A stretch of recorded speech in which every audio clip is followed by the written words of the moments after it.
would all technically come back. I just also know that that's incredibly rare, usually doesn't happen. And if you're going to try and pull a United States senator out of their race in the week up to the election, right, I don't believe you that it would actually happen, especially when so many of them don't want to vote for it. So here we are, 1 week out until the election day.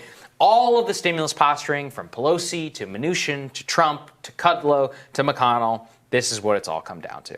Absolutely nothing. Yeah, nothing. I mean, nothing. It's egregious. It's a crime against America. It's really what it is. It's for allowing these people to be it's for allowing Americans to be destitute in their greatest time of need, to rot until February, essentially. And everybody is complicit. Yeah. Everybody. I probably blame the Senate Republicans more than everybody else. But Nancy Pelosi bears an immense amount of responsibility. Donald Trump, Larry Kudlow, Stephen Moore, all of the people who encouraged Trump not to do it in May and June, in those months when we actually could have gotten something done, I blame them too. And this is probably where it was always headed, but it's depressing to see the reality. It is a disgusting and despicable example of exactly how disconnected the elites here in Washington are from the American people. $2 trillion stimulus bill is supported by over 70% of Americans. Yeah. People wanted this because they, not only do they maybe need it themselves, but they see their friends, their neighbors, they see their communities.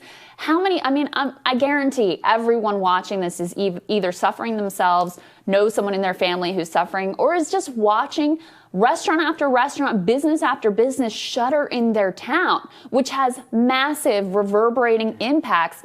Jeff Stein talked about permanent scarring from this economic collapse. And that's really what we're going to learn the depths of. How many millions of permanent job losses, how many people were sent over the brink. I remember reading one article that tracked some of the people who were living in, like a weekly motel.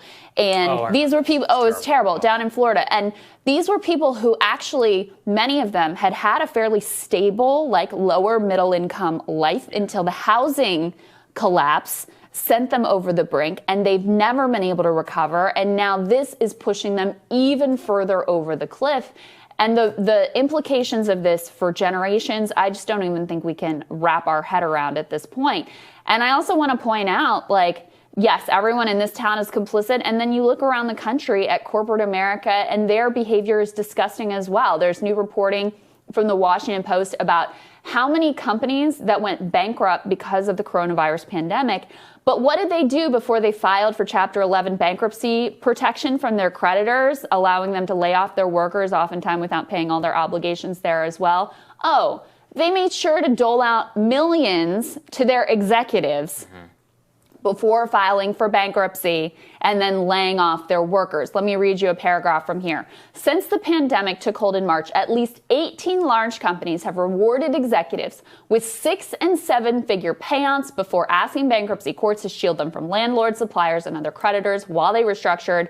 They collectively meted out more than $135 million, documents show, while listing $79 billion in debts. So these CEOs, whose corporations, whose companies went under, could not make it. They weren't effective enough as executives, and some of this is not their fault, but to be able to get their corporation to be a profitable, ongoing concern, they get millions in bonuses, and employees get the absolute shaft. It is disgusting behavior. Yeah, and that's how Chapter 11 works, right? Now they don't have to pay them out their pensions, they don't have to pay them out their benefits, they can fire them, they don't have to owe them anything.